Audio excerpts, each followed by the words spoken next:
People are complaining. They're like, man, we got these whack teams out of nowhere. Oklahoma City, Indiana Pacers. What the hell? Two terrible cities are matching up in the NBA Finals. What type of big matchup and big game is this supposed to be?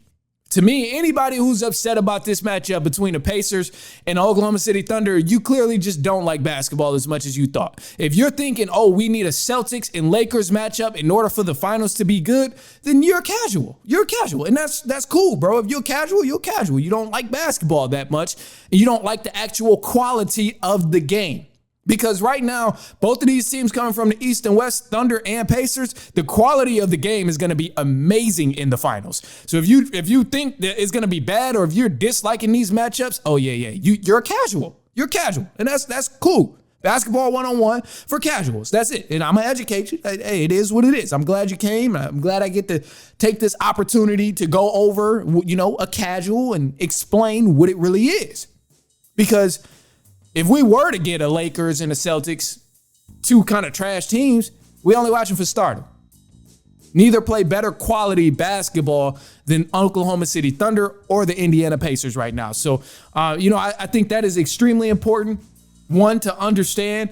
And then I think, two, fans got to choose, and mainstream media has to choose whether they want to be impressed by the big markets or the actual quality of basketball.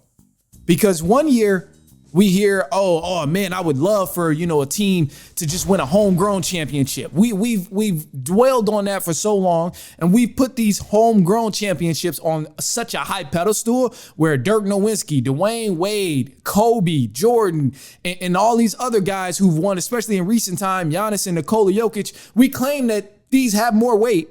But yet when teams get an opportunity to do that, we're looking left and right and saying this is going to be a terrible finals. This is not going to be a good matchup. So what are we really doing here? We're going in circles around.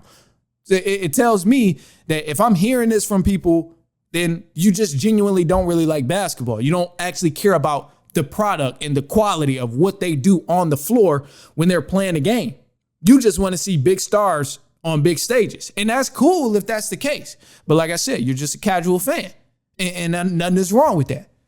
However, that's not always going to be the case. If anything, the NBA needs to highlight this even more and let people know that it's a good quality of basketball that we are about to expect in the NBA Finals. If there's two teams that people don't know much about, Oklahoma City Thunder, Indiana Pacers, for example, it's probably going to be the matchup. Why aren't we exploiting these markets even more?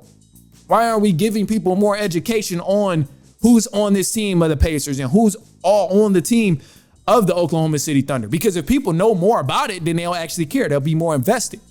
But if you're going to sit here and just complain and say, oh, well, this guy, only if he was in the finals right now, it would be so much better. Or only if this team was in the finals, it'd be so much better. Like, no, mainstream media has to do a better job at creating these narratives. They got to do a better job also, too, at making sure that people understand the quality of basketball is going to be good. Because I can tell you right now, it's no reason that the NBA Finals should be going on, and yet people are still talking about offseason trades of if this team is going to rebuild and what the New York team is going to do, Boston team is going to do, and Lakers going to do. Why is that a conversation when the NBA Finals is going on and you can exploit all these different stories and all these different storylines that you can form and inform people about? So, it's weird to me, but it's one of them things where it's like, mainstream media ain't gonna get it right. Ain't gonna get it right, man. And I don't know how long it's gonna take, but it's clearly already taking too damn long.